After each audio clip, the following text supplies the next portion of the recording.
IFM News. IFM News. IFM News. Lokal. Naipaimanen, ti Ado Parabur Manipo di Philippine Pharmacists Association Ilocos Norte Chapter, babaen itinaangay anay daklan a medical mission, iti pinili Ilocos Norte, babaen iti panakaselebrar ti PCR month, ti parang ulo ni mismo na Lisa Singson, ket na ibonong di kitinarway a vitamina ken agas para kadagiti umili. The Comprehensive Health and Wellness Mission version 2.0 in celebration with the 31st Police Community Relations Month. Agyaman kami, iti pinili Municipal Police Station, iti pinang-invite na, iti Philippine Pharmacists Association Ilocos Norte Chapter.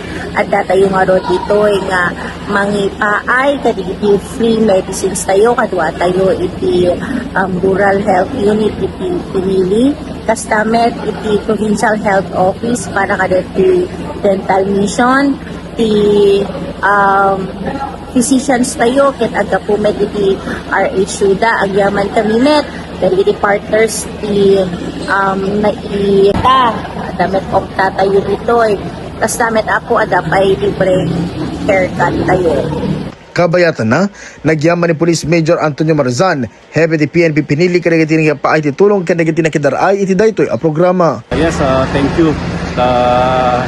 This event makes possible with the active participation of the Department of Health ng Runa, iti the doctors tayo, iti Ilocos Norte, iti dakal na hospital, iti Batak, iti MMH and Medical Center, iti Philippine Pharmacists Association, iti Dental Association, ken Ophthalm Association.